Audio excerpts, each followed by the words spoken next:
Salam Pak Bambang, saya mau izin bertanya, benarkah semua nabi termasuk Abraham itu beragama Islam? Mohon pencerahannya.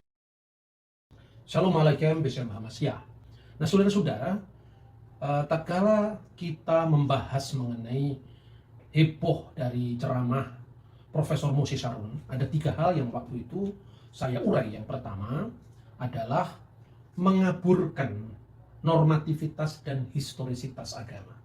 Yang kedua, menilai agama orang lain dari perspektif agama Islam. Dan yang ketiga adalah begitu penilaian itu tidak sesuai dengan idealisme yang dibayangkan oleh Islam, maka ada tuduhan pemalsuan. Nah, seperti itu pula ketika banyak ulama, banyak pemikir muslim, meskipun tentu tidak semuanya, memahami kehadiran agama lain. Bagi Islam, dan tentu itu hak setiap orang beragama, memahami bahwa satu-satunya agama yang diridhoi Allah itu Islam. Seperti yang dicatat di dalam Al-Quran. Surah Ali Imran ayat 19. Inna dinna indalahil Islam. Sesungguhnya agama di sisi Allah adalah Islam. Dan itu tentu benar bagi orang muslim. Tetapi yang salah apabila mengukur agama orang lain yang memiliki sejarah yang berbeda, pandangan teologi yang berbeda, dibayangkan semuanya seperti orang Islam memahami agamanya. Misalnya, apa yang dikatakan oleh Profesor Moses Sharon, bahwa bagi orang muslim, Islamisasi sejarah itu maknanya adalah semua tokoh-tokoh sejarah dari Adam sampai zaman kita adalah Islam. Ini opini Islam yang dikutip oleh Profesor Moses Sharon. Tetapi faktanya, saudara-saudara, ini yang sebetulnya mau ditunjukkan bagaimana perspektif Islam oleh Profesor Sharon. Faktanya bahwa tidak semua tokoh-tokoh spiritual dunia itu menamakan ajarannya pada saat dia hidup. Itu yang penting. Nabi Muhammad membawa agama Islam, dan nama Islam itu sudah ada pada zaman Muhammad. Seperti tadi ayat yang dikutip, Inna dinna indalil Islam. Tetapi Yesus tidak seperti itu. Sekalipun Islam membayangkan Yesus tentu seperti Muhammad juga menamakan agamanya Islam. Musa tidak seperti itu. Kita tidak cukup hanya bisa menilai semuanya berdasarkan Islam. Karena apa? Yahudi dan Kristen memiliki perjalanan sejarah yang jauh lebih panjang ketimbang Islam. Karena itu tidak cukup hanya mengemukakan argumentasi teologis benar menurut agama Islam. Tetapi bagaimana harus di cross check dari agama yang kita bahas. Dalam catatan sejarah, seorang yang menamakan ajarannya itu adalah Lao Tse, seorang pemikir Tiongkok kuno yang hidup tahun 604 sampai tahun 517 sebelum Masehi, yang menamakan agamanya atau ajarannya Tao atau jalan. Yang kedua adalah seorang pemimpin agama Manichaeism. Dia menamakan agamanya dengan Dina Nuhra, agama terang dalam bahasa Aramaik. Mani atau Manius itu hidup tahun 216 sampai 274 setelah Masehi. Nah, jadi kata din bahasa Arab itu paralel dengan bahasa Aramaik yang juga dipakai dalam kitab suci agama Mani, dina, dalam makna religion, dalam makna agama seperti yang kita pahami dalam bahasa Indonesia. Jadi catat, yang menamakan ajarannya dengan nama agama pada masa hidupnya adalah Mani. Lao Tse menamakan dengan Tao. Sekalipun kata din dalam bahasa Arab itu paralel dengan bahasa Ibrani din, tetapi maknanya berbeda. Misalnya dalam doa Yahudi dikenal bahwa Adonai Hakadosh Baruch, ya Tuhan yang Maha Kuasa, itu disebut Melek Yom Hadin, Raja Hari Pengadilan. Kata ini paralel dengan bahasa Arab dalam doa Al-Fatihah, yaitu Maliki Yaumidin, tetapi maknanya din di sini pengadilan, bukan agama. Nah, ini contoh rumitnya pembahasan ilmu agama-agama dari sudut pandang sejarah. Jadi tidak cukup hanya membaca kitab suci, kemudian sejarah dunia kita teropong menurut kitab suci agama tertentu, tidak bisa seperti itu. Al-Quran menyebutkan misalnya tentang apa dan siapa Ibrahim atau Abraham. Tidaklah Ibrahim itu seorang Yahudi, dan tidak pula dia seorang Nasrani. Maka na Ibrahimu Yahudiyan wala Nasraniyan, walakin kana hanifan musliman wa makana minal musyrikin. Bukan pula dia Nasrani, tetapi seorang Hanif yang Muslim, dan dia tidak termasuk dari golongan politeis penyembah berhala. Jadi perhatikan, apa yang dikatakan Al-Quran itu benar 1000%, bukan hanya 100%. Ibrahim itu bukan Yahudi. Jelas karena kata Yahudi itu diambil dari nama cicitnya Ibrahim, yaitu Yehuda. Dan tidak ada orang Yahudi yang menyebut Ibrahim itu seorang Yahudi dalam pengertian agama Yahudi. Begitu juga orang Kristen, tidak ada yang mengatakan Ibrahim itu Kristen, kecuali dalam khotbah-khotbah normatif.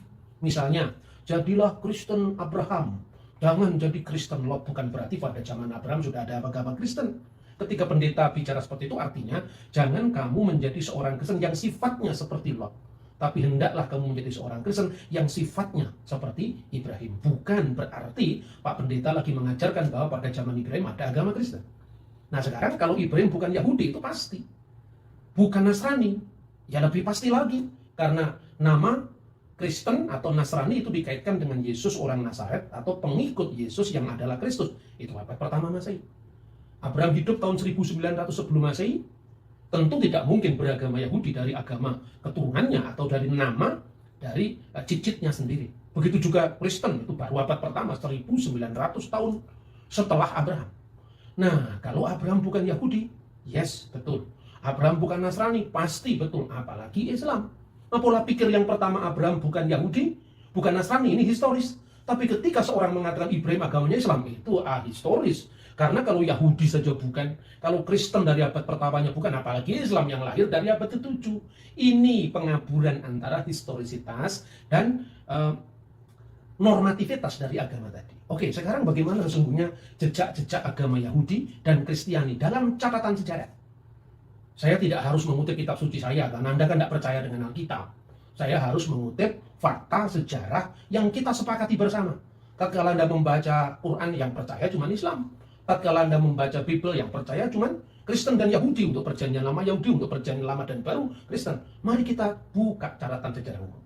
Terlalu banyak data-data sejarah yang sudah dibukukan, antara lain misalnya Loeb Classical Library. Ini memuat catatan-catatan filosof dari abad pertama sebelum Masehi, abad ketiga sebelum Masehi, tulisannya Plato, Aristoteles, Seneca, Pausanias, Flavius Josephus, sejarawan Yahudi, Cornelius Tacitus, sejarawan Romawi, semua tercatat di sini lengkap dengan terjemahan bahasa Inggris. Lalu bagaimana dengan agama Yahudi? Yang pertama-tama, Musa tidak pernah menamakan agamanya. Tetapi jangan ini dijadikan rujukan. Kalau begitu, agamanya Musa Islam malah tidak masuk akal. Kan begitu. Nah, kita melacak dari sejarah Yudaisme sendiri menurut perbandingan dengan fakta-fakta sejarah sekuler. Prasasti pertama dan tertua di luar tentu saja Yahudi dan Kristen, ini catatan sejarah sekuler, yang kita jumpai adalah prasasti Fir'aun Merneptah. Itu hidup tahun 1205 sebelum Masehi. Artinya prasasti itu dikeluarkan. Fir'aun Merneptah ini Fir'aun setelah zaman keluaran. Jadi ini setelah bangsa Israel keluar dari tanah Mesir di bawah pimpinan Nabi Musa dan Harun, diteruskan oleh Yosua, baru ditulis prasasti Merneptah. Anda bisa melihat ini di Museum Nasional Kairo. Yasir el-Fikat ben Ferat. Israel sudah tidak ada lagi dan anak-anak keturunannya sudah binasa.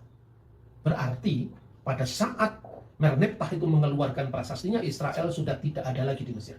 Nama Yasir-El yang tidak lain bentuk bahasa Mesir kuno atau berhuruf hieroglif dari Israel.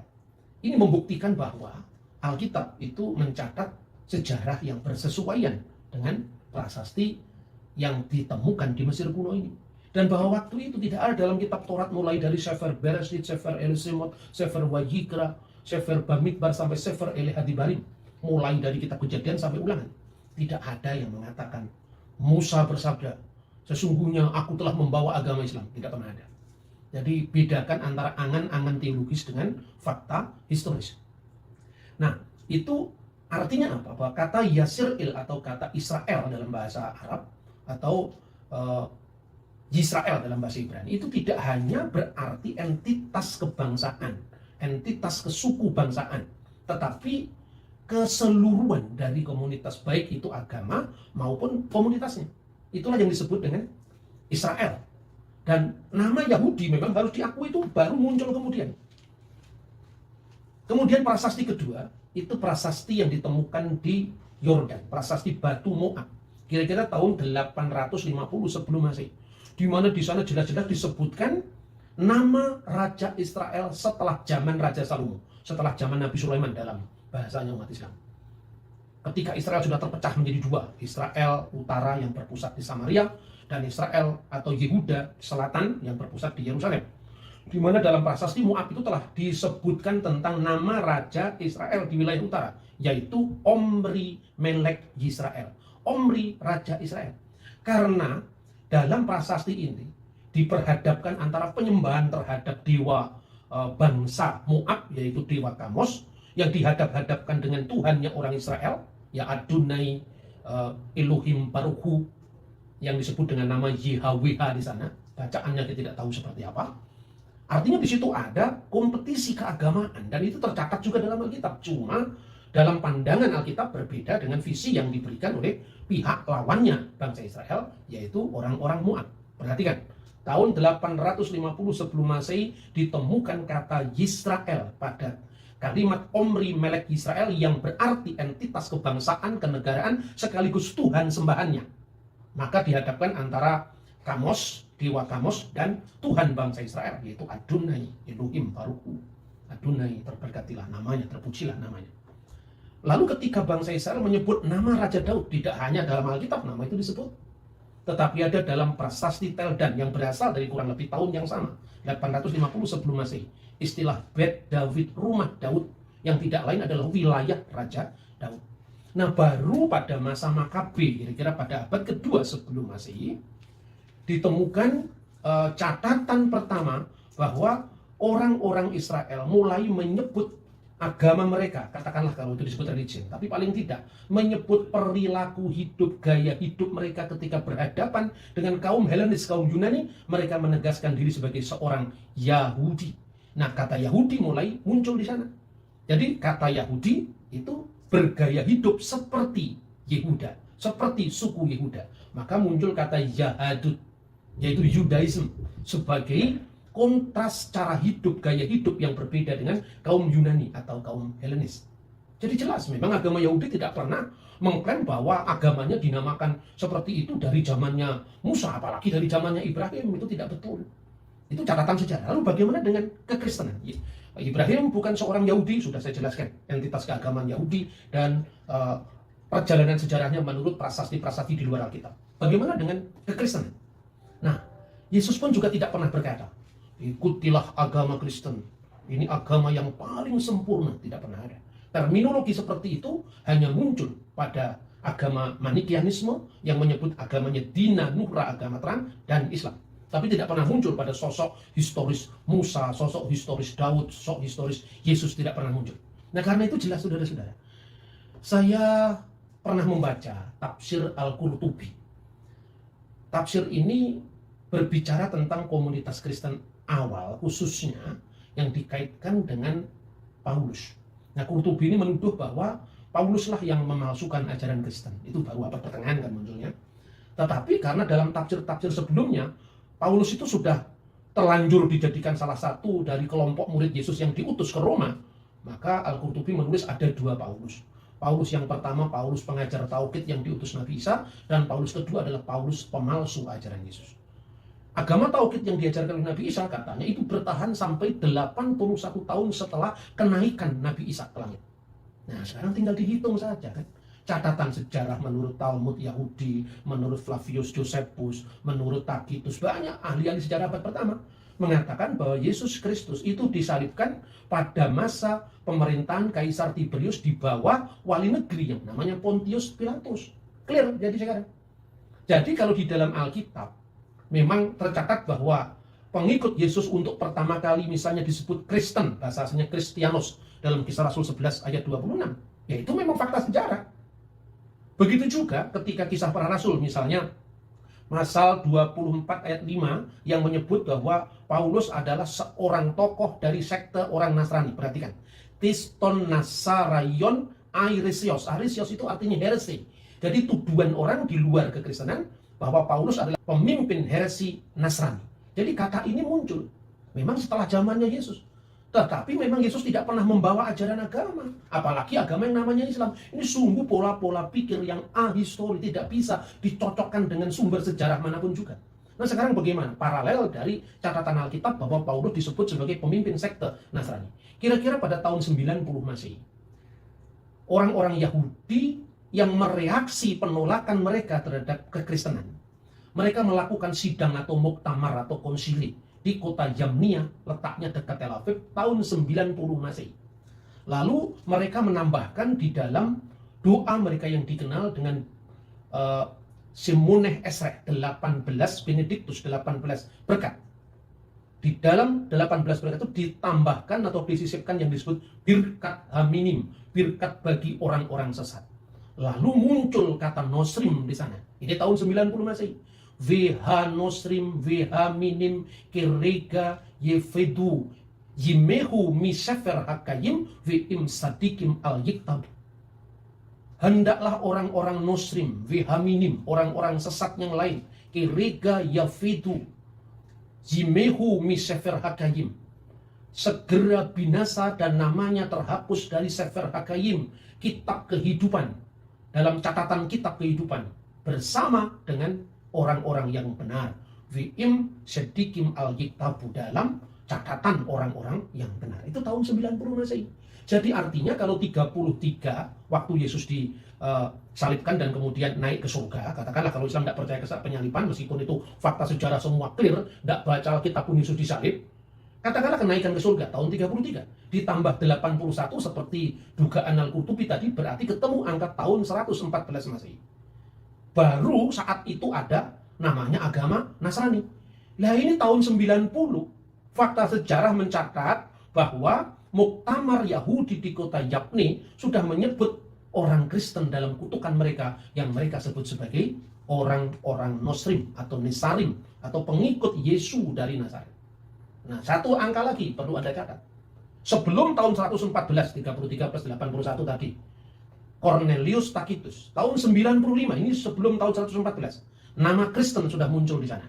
Christianos appellabat autor nominis eius Christus tibero imperitate per procurator Pontium Pilatum supplicio advectus erat. Kristen yang asalnya dari nama orang yang disebut Kristus telah disalibkan pada masa Kaisar Tiberius di bawah prokurator kita Pontius Pilatus. Jadi jelas, sebelum tahun 114 menurut hitungan 81 tahun pengikut Nabi Isa dulu masih disebut orang Muslim. Baru setelah itu ada kata Kristen, ini tidak cocok dengan sejarah. Tutuplah Alkitab, tidak usah dibaca Alkitab. Fakta sejarah mencatat Tacitus, seorang sejarawan Romawi, ahli hukum Romawi, begitu juga dokumen Yahudi yang disebut dalam Simoneh Esrech yang menambahkan birkat haminim sudah menyebut kata nosrim sesuai dengan apa yang tercatat di dalam Kisah Rasul 24 ayat 5 dan sudah menyebut kata Christianos, Kristiani, bentuk Latin dari Christianos, Christianus bahasa Latin, Christianos bahasa Yunani. Dalam catatan Tacitus telah disebut di dalam Kisah Rasul 11 ayat 26. Mari kita berpikir secara historis. Karena apa? Fanatisme itu muncul karena orang tidak mengenal pihak lain yang berbeda.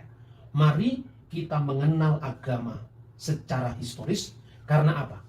Ya seperti sering saya sampaikan, sejarah yang penuh bukti adalah mitra bagi iman yang penuh bakti. Oke Pak Bambang, penjelasan Anda sangat mencerahkan dan menguatkan iman kami. Terima kasih, Tuhan Yesus memberkati.